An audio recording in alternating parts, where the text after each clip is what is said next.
បាទសួស្តីបងប្អូនទាំងអស់គ្នាបាទហ្នឹងហើយយើងមកបន្តនៅពេលព្រឹកបងប្អូនបាទយប់មិញយើងប្រកាសយប់ថ្ងៃទី16បាទខែ5បាទឆ្នាំ2025ឥឡូវព្រឹកនេះបាទត្រូវនឹងថ្ងៃ17ខែឆ្នាំដដែលបាទជំរាបសួរបងប្អូនទាំងអស់គ្នាបាទថ្ងៃនេះយើងមកប្រកាសអង្កែបងប្អូនបាទថ្ងៃនេះយើងប្រកាស20គូបាទថ្ងៃនេះយើងត្រូវនឹងថ្ងៃទី16បាទខែ5បាទឆ្នាំ2025ចឹងគឺយើងប្រកាស20គូឥឡូវស្មើនេះគឺយើងអោបអស់ហើយបាទស្មាននេះទៅតែម៉ោង6ជាងទេបងប្អូនឥ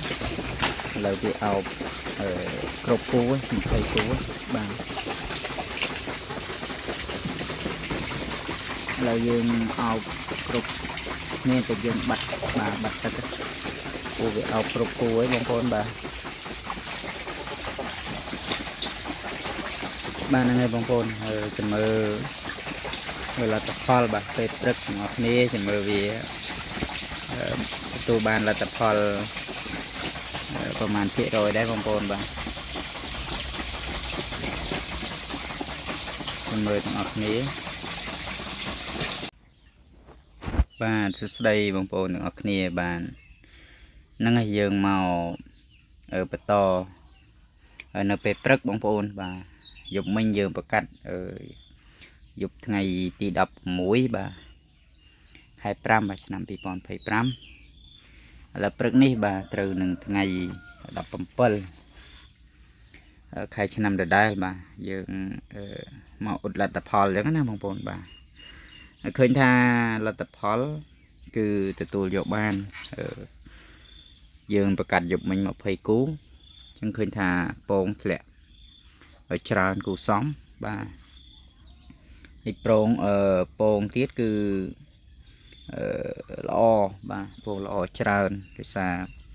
ពងចាស់ច្រើនជាងពងខ្ចីអញ្ចឹងណាយើងបើគិតទៅ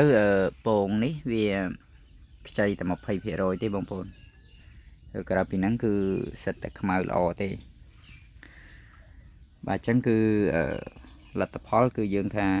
ទទួលយកបានហើយបងប្អូនបាទយើងប្រកាសយប់មិញបាទអរគុណបងប្អូនបាទសម្រាប់ការតាមដានវីដេអូបើសិនជាបងប្អូនគិតថាវីដេអូដែលខ្ញុំបាទចែករំលែកទៅឲ្យបងប្អូនទស្សនាហ្នឹងមានបាទប្រយោជន៍សម្រាប់បងប្អូនកុំភ្លេចបាទជួយ